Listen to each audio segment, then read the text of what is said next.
Hello and welcome to the Turkish History Podcast. Episode 49.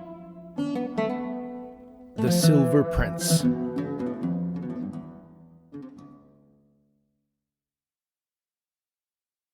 Before we begin, if you have been enjoying this podcast, I'd like to ask you to please subscribe, rate, and leave a review on Apple Podcasts or wherever you get this podcast. It would mean a lot to me and would help more people find the podcast. Thank you for listening.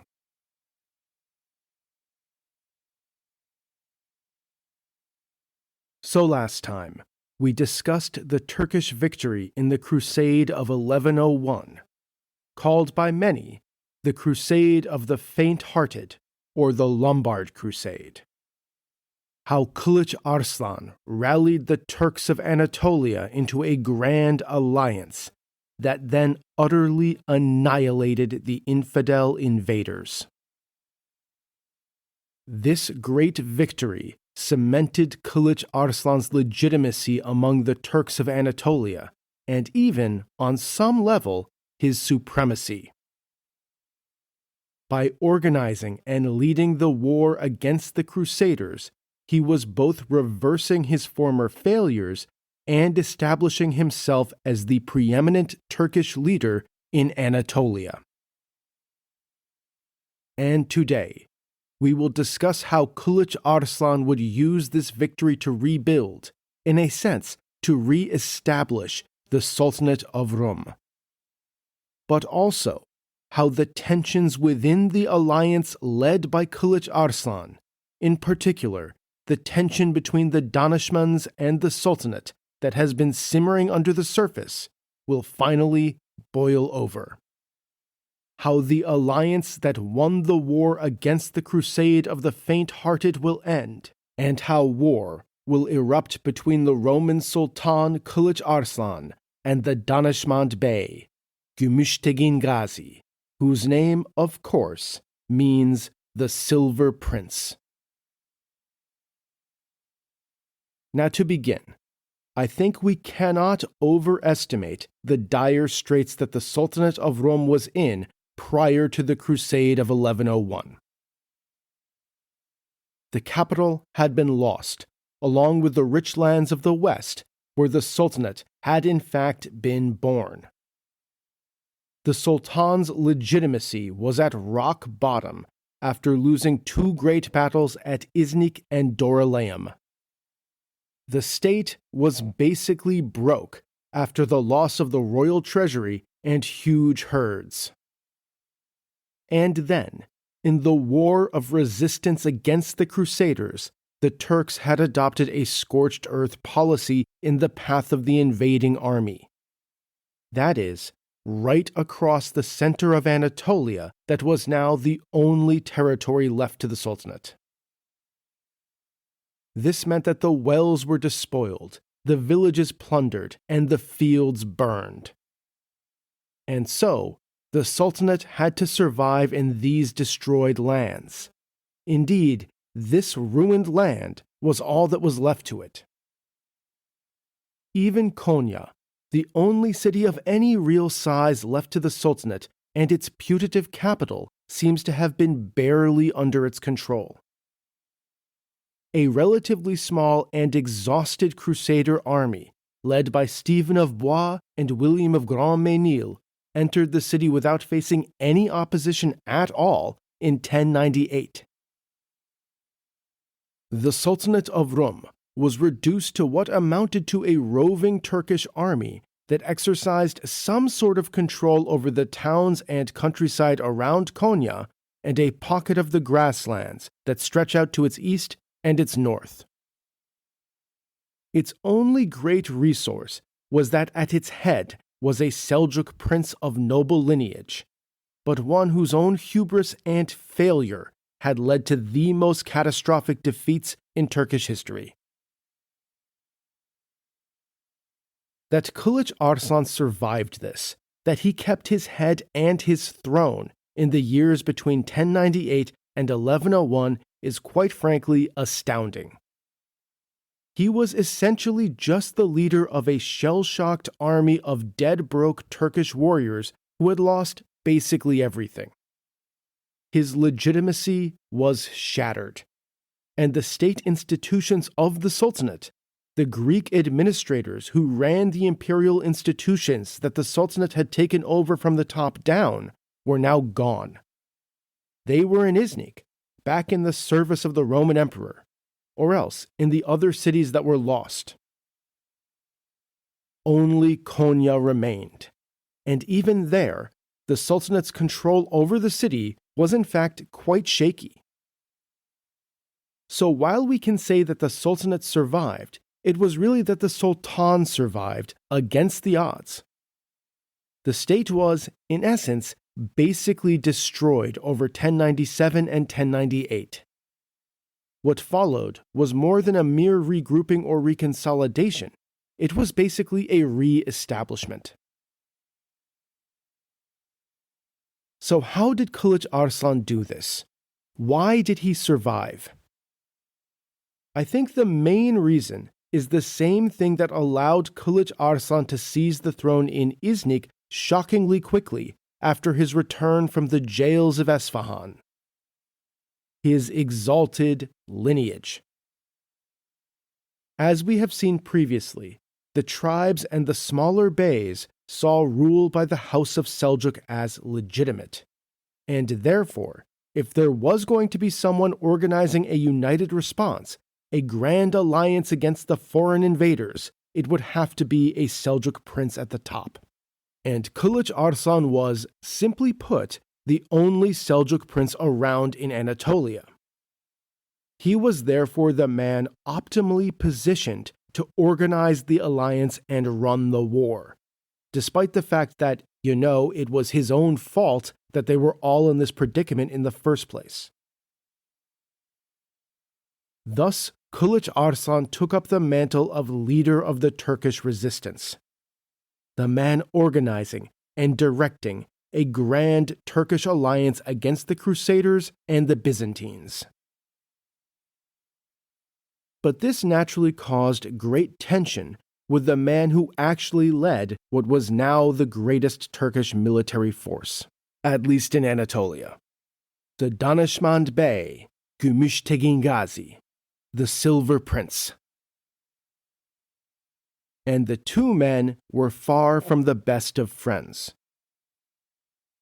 Remember, the reason that Kılıç Arslan was so distracted during the Crusader invasion in 1097 was that he was fighting against Gümüştegin Ghazi and the Danishmends for the control of central Anatolia. That was why he had inexcusably failed to defend Anatolia from the Western invaders.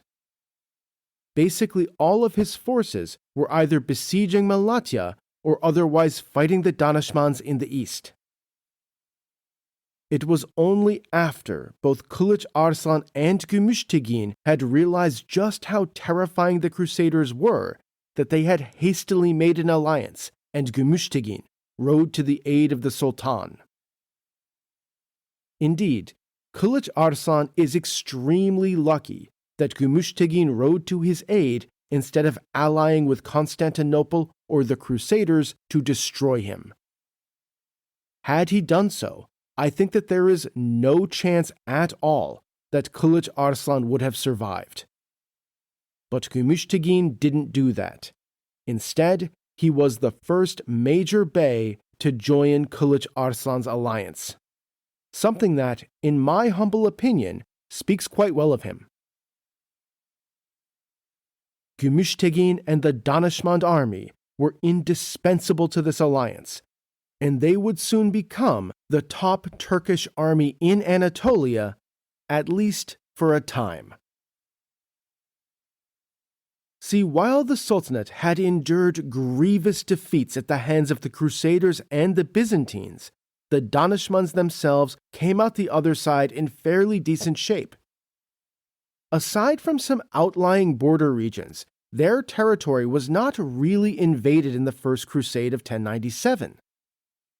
Their heartlands, around Sivas and Amasya, were spared the destruction inflicted on central Anatolia. And then, in 1098, Gümüştegin's son Ismail Bey had driven Theodore Gavras out of Bayburt in the northeast, and potentially even stopped the emperor's advance, if Ana Komnena is to be believed. And a couple years later, in 1100, Gümüştegin himself had defeated the Crusaders at Malatya and captured the great Crusader lord Bohemund. I mean, someone looking at it from the outside, without a deep belief in the legitimacy of the rule of the House of Seljuk, would be more than justified in thinking that the Danishmend should be leading this thing. Why not have Gümüştegin on top and do away with the discredited Kılıç Arslan? I mean, Gümüştegin has the armies, he's got the victories, he's proven he can set aside his own narrow interest for the good of the whole. Why follow the thoroughly beaten sword lion instead of the victorious silver prince? Indeed, why this did not happen is actually a bit puzzling, and we really don't know. The only real justification seems to be that the legitimacy of the House of Seljuk was so entrenched among the Turkmen by this point that it provided a backstop to Kılıç Arslan. There was simply no way for the other smaller beys to accept anyone but a Seljuk on the top. The core of the alliance, the partnership between Kılıç Arslan and Gümüştegin Ghazi, was therefore both vital to the alliance's functioning and extremely tense. Neither side forgot the war that they had been fighting up until May 1097. And I'm pretty sure that Gümüştegin Ghazi was not completely and entirely thrilled that Kılıç Arslan's blue blood allowed him to retain his leadership position despite his failures. Nevertheless, the alliance held through 1100, as Kılıç Arslan consolidated support among the smaller beys in central Anatolia, and Gümüştegin campaigned in the east and the south. It was then completely and totally vindicated in 1101, when Kılıç Arslan rallied the entire Turkish alliance in Anatolia, including his cousin, Rızvan of Aleppo, to defend the Danishmend Beylik. Unlike in 1097, when the Crusaders marched across the lands of the Sultanate, in 1101, the Lombard Crusaders aimed directly for the Danishmend heartlands in the north of Anatolia. The Great Battle of Merzifon took place less than 40 kilometers, that is, less than a day's ride, from Amasya, one of the Danishmend capitals, alongside Sivas. And after defeating the Crusaders on the doorstep of Amasya, Gümüştegin Ghazi took his army and rode south to defend what was now the heartland of the Sultanate of Rum. Indeed, the only land left to it. Gümüştegin and the Danishmend armies participated in the campaign to harass the Crusaders marching towards Konya, and then they took part in both battles at Ereğli. In short, the alliance worked just as it was meant to work. This saved the Danishmend Beylik, but it also greatly increased the power and the legitimacy of Kılıç Arslan. Thus it was, on some level, a threat to Gümüştegin. And now, as the war ended, both sides returned home strengthened, but with tensions again rising between them, because the salvation of Kılıç Arslan and his return from total ruin was always going to make Gümüştegin Ghazi uneasy. In some ways, I think it was easier for Gümüştegin to be an ally of Kılıç Arslan when Kılıç Arslan could basically be considered to be a Seljuk figurehead of the alliance, and the Sultanate was on the edge of destruction. It was harder now that the Sultanate was coming back, and Kılıç Arslan was really returning to being a proper sultan. This was compounded by what was basically a side effect of the Crusades. The establishment of the Latin Crusader states of Outremer, the Principality of Antioch, the County of Edessa, the County of Tripoli, and the Kingdom of Jerusalem essentially cut off Anatolia from the heartland of the great Seljuk Empire itself. There was now a block of Christian states sitting on what used to be the main passes between the regions, namely the Cilician Gates and the passes near Urfa, Marash, and Aleppo. Thus, the unifying force provided by the supra-regional Muslim authority of the great Seljuk Sultan and the Abbasid Caliph was basically removed. The Seljuk elites in Iraq and Syria and Iran could not easily reach their kinsmen in Anatolia. Anatolia was essentially on its own. And in any event, the civil wars racking the great Seljuk Empire meant that there wasn't really anyone in the center of the empire who was all that interested in Anatolia at the moment. See, the establishment of the Crusader states occurred basically simultaneously with the extreme destabilization of the great Seljuk Empire itself. Now we're going to dive into events in the heartlands of the great Seljuk Empire in more depth next time. But for now, it is important to know that the state was already reeling from the civil wars following the death of Melik Shah. And then, in 1099, Berkyaruk faced the most serious challenge of his already challenging reign as Sultan. Because in 1099, just 4 years after the death of Tutush, Berkyaruk's half-brother Muhammad Tapar revolted in Azerbaijan. The already destabilized empire fell further into civil war. From this point on, the great Seljuk Empire basically lost the ability to exert influence in Anatolia forever. This collapse of the authority of the Seljuk imperial state exacerbated tensions between Gümüştegin and Kılıç Arslan. Because without the great Seljuk Sultan or the Seljuk imperial authorities really there, Kılıç Arslan's status at the top of the pile in Anatolia was in a sense enhanced. Naturally, this increased tensions with Gümüştegin, and as we will see, these tensions will shortly boil over. So after the war ended in 1101, Kılıç Arslan rode into Konya. The city was now firmly in the hands of the renewed Sultanate, though it had suffered greatly in the war. Kılıç Arslan had burned the fields and clogged the wells to deny the Crusaders sustenance during the struggle.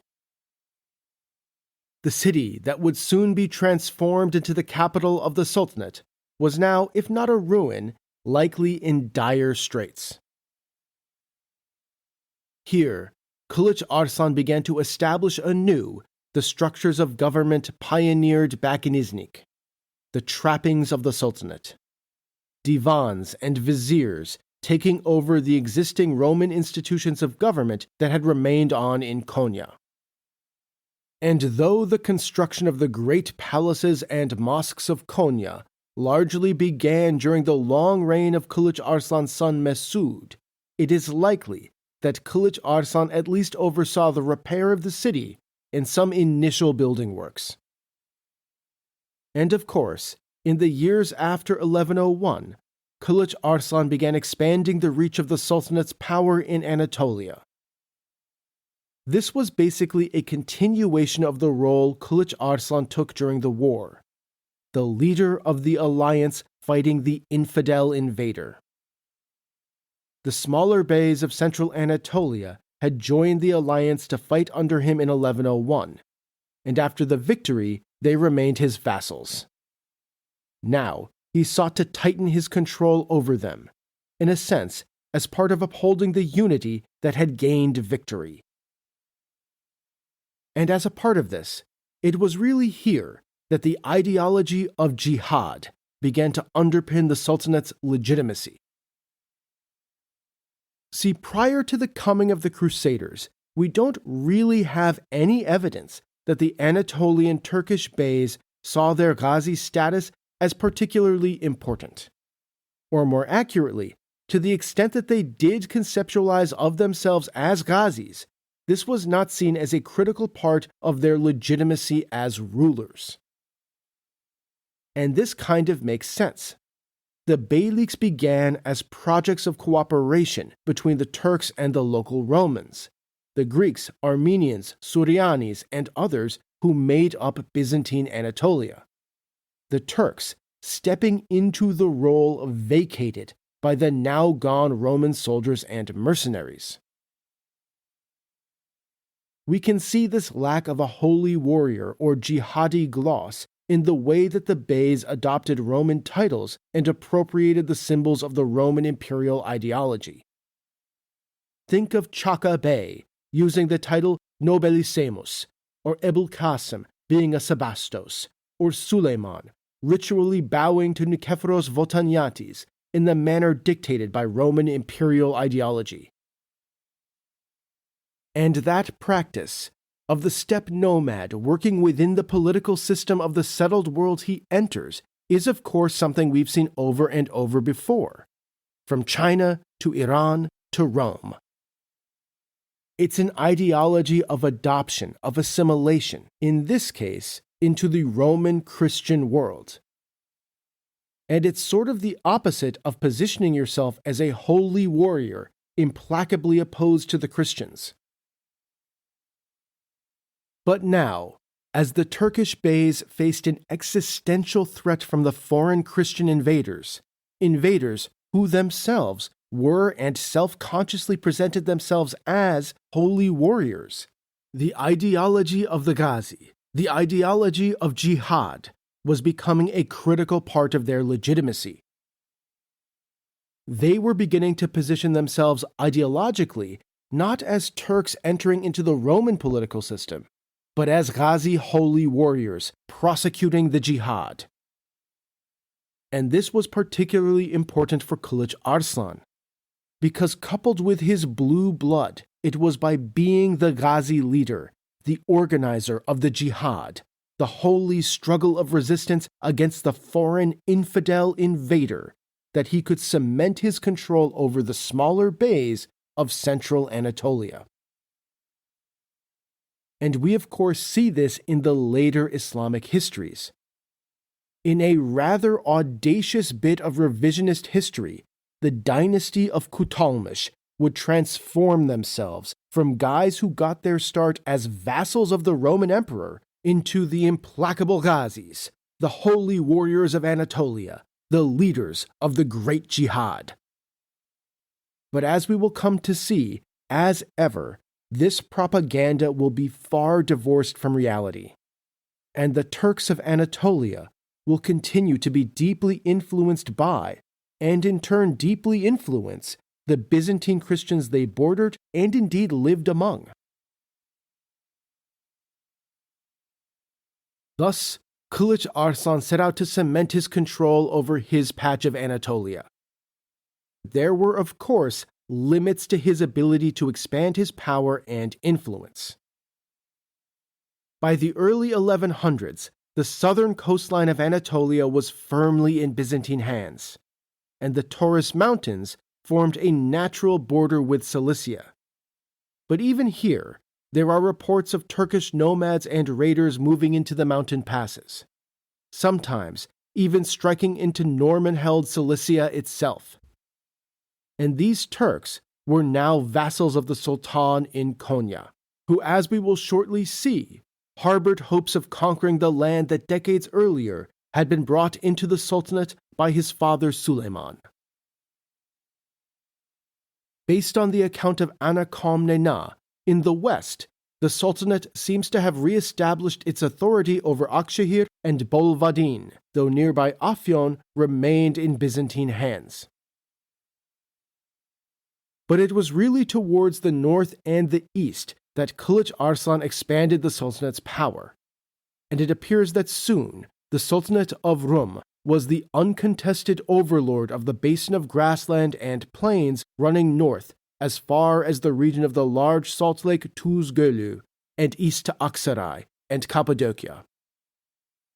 This led to the re-established and reinvigorated Sultanate running right up to the borders of Danishmend territory, which of course led to further tensions. These rising tensions were compounded by the Danishmend capture of Malatya. Shortly after the defeat of the Crusaders, in late 1101 or early 1102, the Danishmends followed up on the earlier defeat and capture of Bohemond by taking Malatya.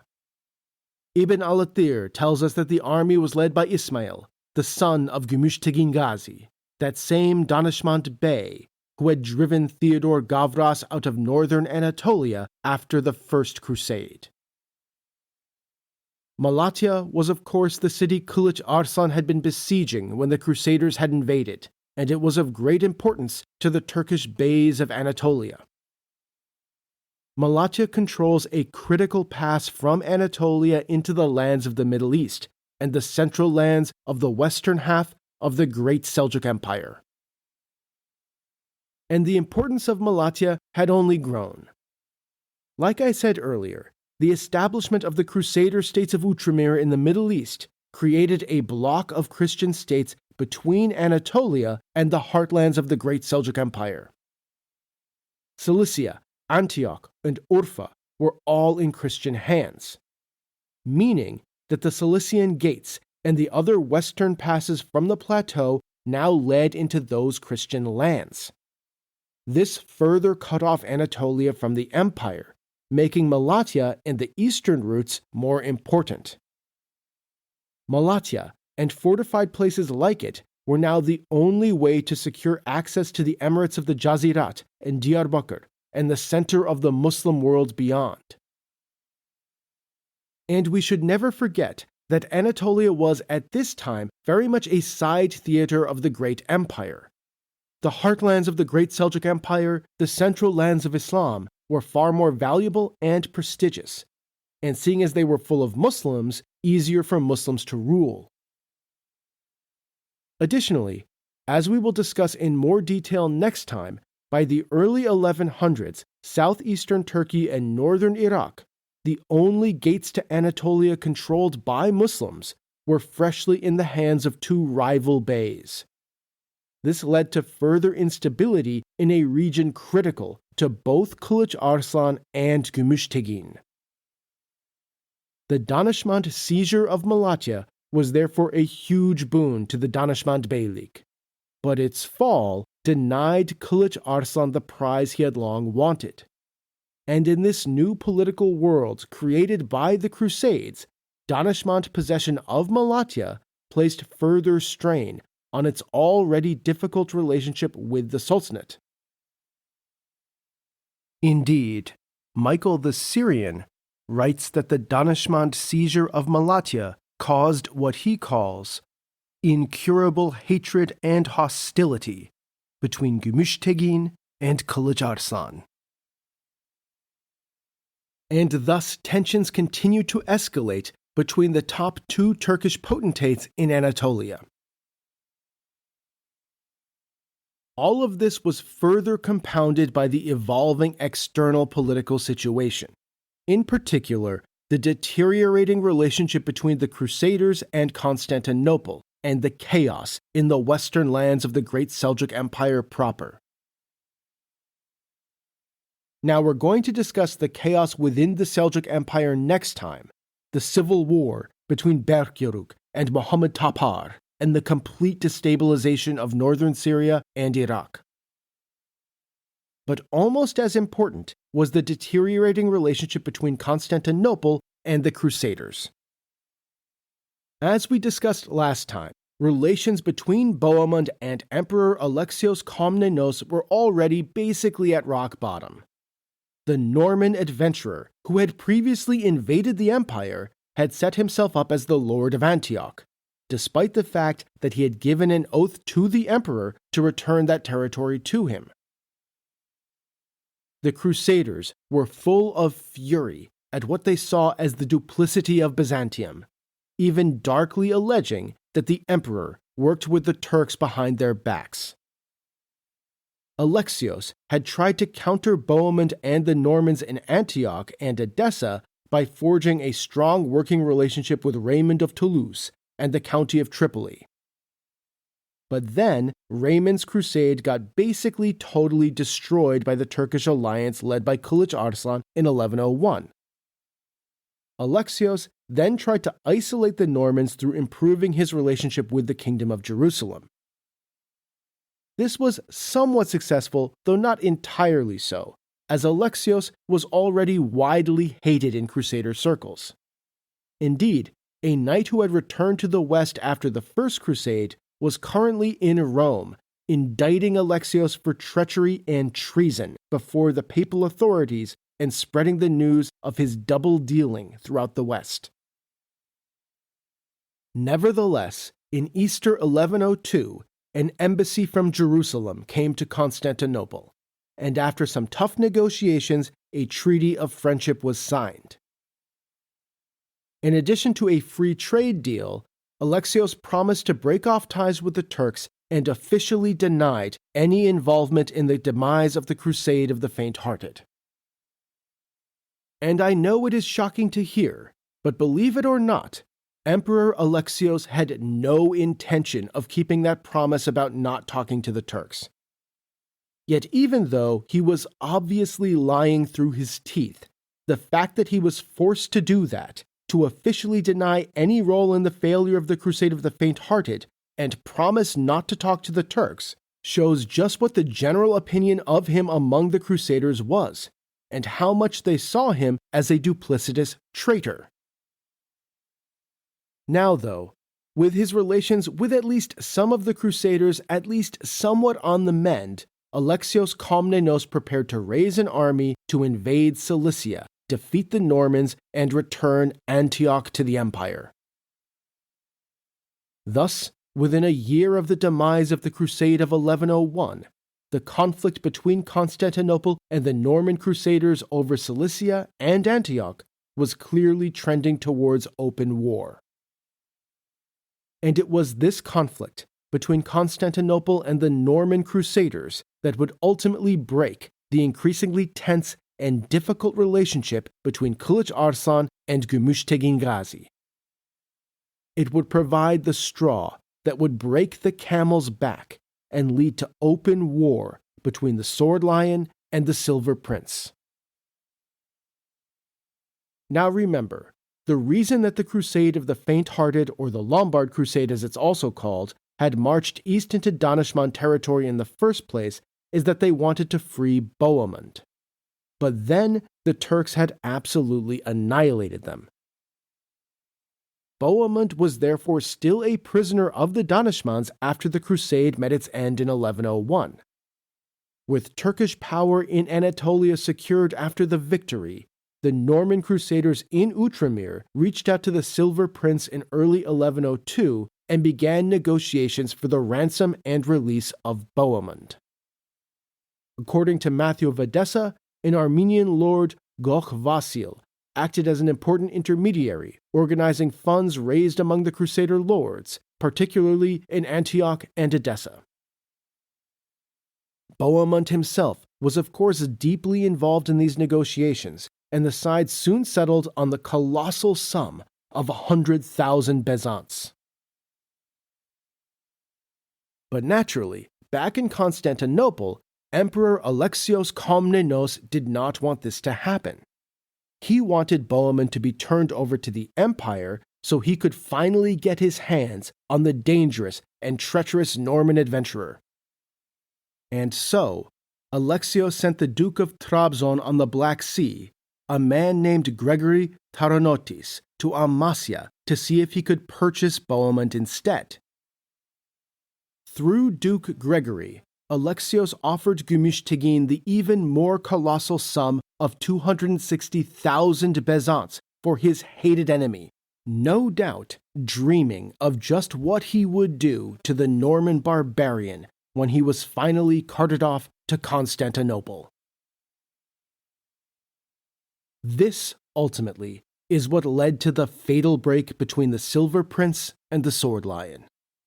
Because in addition to negotiating directly with Gümüştegin, it turns out that in a totally shocking and not at all 100% predictable violation of his agreement with the Crusader King of Jerusalem, the wily emperor had been having some very productive talks with the Sultan of Rum about the dangers of the Normans. Indeed, it was these talks that likely fed the rumors that we discussed last time, that Byzantium was secretly in league with Kılıç Arslan the whole time. Norman-controlled Cilicia was just on the other side of the Taurus Mountains from Konya after all, and the Roman emperor and the Roman sultan found that they shared some common ground here. And so now, Kılıç Arslan basically stepped into the middle of this ransom negotiation and wrote to Gümüştegin saying, firstly, you really should hand over Bohemond to the emperor. But secondly, whoever gets Bohemond, you need to give me a cut of the ransom. I am the Sultan of Rum. I am the leader of the Ghazi alliance that defeated the Crusaders. I am a prince of the House of Seljuk and the overlord of all the Turks of Anatolia, and I need my cut. Gümüştegin was of course incensed by this, and he flat out rejected Kılıç Arslan's demand. Kılıç Arslan thereupon began sending small forces and raiding parties to the Sultanate's borders with the Danishmend Beylik, the area around Aksaray, Cappadocia, and Tuzgölü. This led to small skirmishes, of course, and relations between the two sides deteriorated even further. Albert of Aachen reports that Kılıç Arslan began to oppose him, that is Gümüştegin, with constant attacks and to lay waste to those things that were his, indeed, taking his forces when he was already provoked to a third battle and troubled by many raids. He overcame him and put him to flight. This ultimately convinced Gümüştegin Ghazi that he could not release Bohemond to the emperor, despite the fact that Constantinople was offering over 2.5 times the price the Crusaders were. As the relationship between Konya and Sivas basically collapsed, Gümüştegin saw that the struggle to come was not going to be with the Crusaders, but rather with the Sultan of Rum. And in that conflict, perhaps the Crusaders could be valuable allies. Gümüştegin thus approached Bohemond, whom he still held in captivity, and finalized a deal. In addition to the 100,000 bezants to be provided by the Crusaders, the Principality of Antioch ruled by Bohemond, and the County of Edessa, currently ruled by Baldwin II, would sign a treaty of friendship and alliance with the Danishmend Beylik. The deal was consummated in Malatya in July 1103. A Norman Crusader party rode to the city under the flag of peace and weighed down by treasure. According to Albert of Aachen, there they found Danishmend and Bohemond, just as had been decreed, and they handed over the money in due quantity and weight to Danishmend and his men. On both sides equally, friendship and treaty were confirmed, and they were reconciled to each other and became friends. Bohemond would enter Antioch in triumph in August 1103, and immediately began to prepare for war with Constantinople. Upon hearing the news, Kılıç Arslan was, of course, infuriated. Albert of Aachen records in detail a supposed angry letter sent from Kılıç Arslan to Gümüştegin Ghazi, saying in part, Danishmend, brother and son of the Turkish race, up to now you have been an eminent man and agreeable to the king and all the Turkish realm by reason of the wars you have waged and the victories you have won, but your reputation is severely diminished, and now you are greatly reviled before the king of Khorasan and among your entire race, made detestable to all, because you casually allowed Bohemond to be ransomed, and you have considered our advice on this agreement and ransoming worthless and of no value. Now, this supposed letter is, of course, an invention of Albert of Aachen, but its spirit is correct. The relationship between the two Turkish potentates now collapsed. And we should remember that while the Crusaders' sources basically boil the whole dispute down to the ransom matter, this was merely the final straw. The real source of the tension, fundamentally, came from the strengthening position of Kılıç Arslan within Turkish Anatolia and the simmering conflict over the eastern territories, in particular, the Danishmend seizure of Malatya. There was already a great deal of tension between Konya and Sivas, and this ransom matter was all it took to break the relationship and spark the war. But it wasn't only Kılıç Arslan who was incensed by Gümüştegin's ransoming of Bohemond to his Crusader brothers.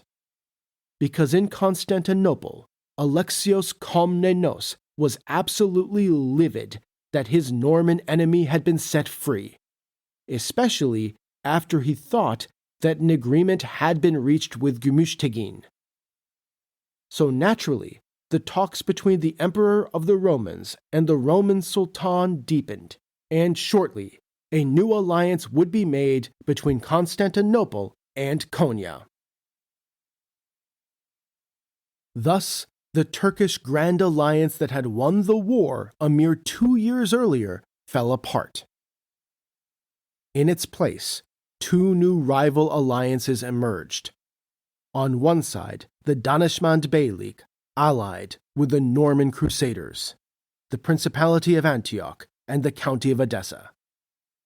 On the other side, the Sultanate of Rum allied with the Roman Empire.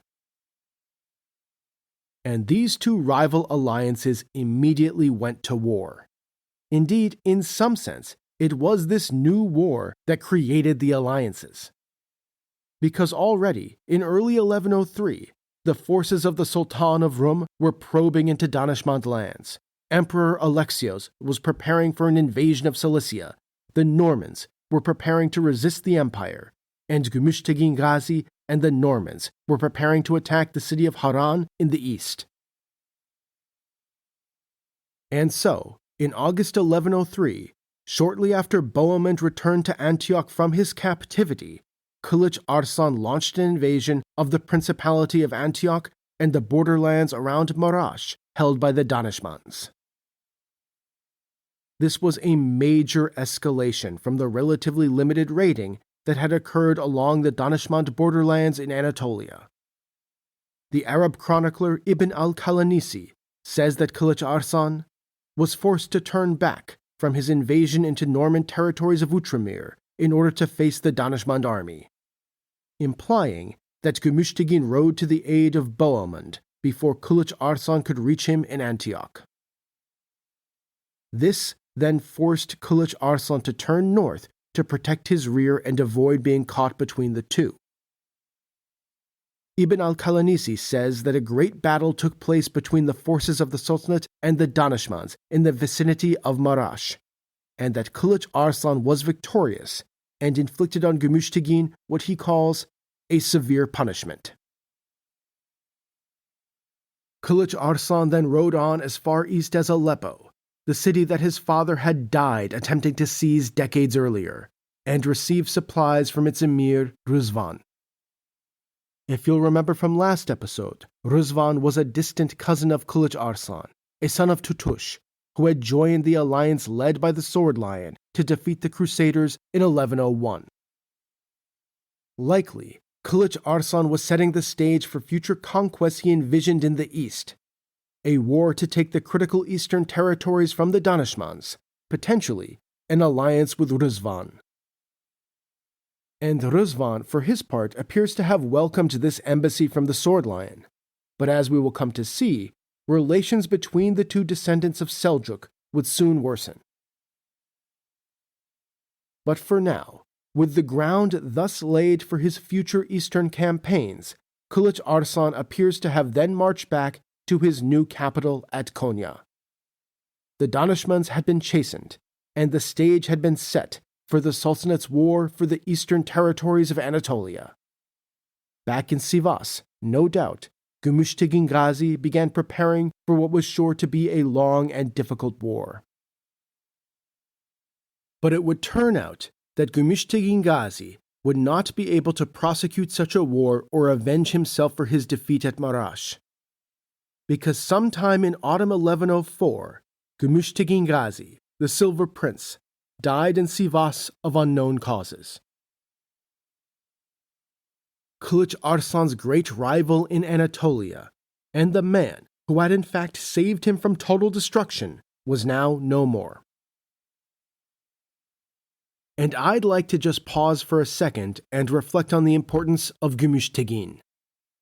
Though he is often overshadowed by Kılıç Arslan in modern-day history because it was the Sultanate of Rum and not the Danishmend Beylik that ultimately became the leading Turkish state of Anatolia, Gümüştegin was, at the time, at least the equal of Kılıç Arslan, and often the more powerful leader.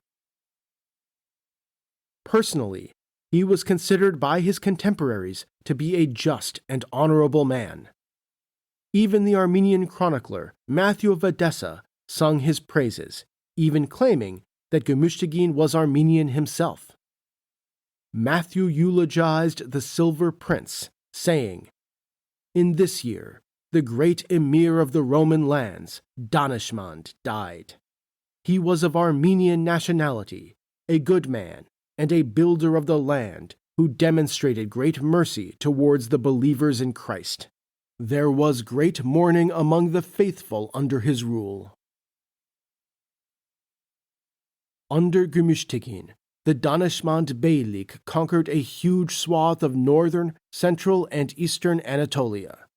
And far more importantly, it was his decision to ride to the aid of Kılıç Arslan in 1097 and not destroy him, and then his joining the alliance against the Crusaders in 1101 that basically saved the Sultanate of Rum. In fact, I'd argue that not only did Gümüştegin Ghazi save his great rival from destruction, but indeed likely saved Turkish Anatolia itself. And though he is often forgotten today, aside from bit parts in highly inaccurate Turkish historical TV dramas, that is still quite a legacy.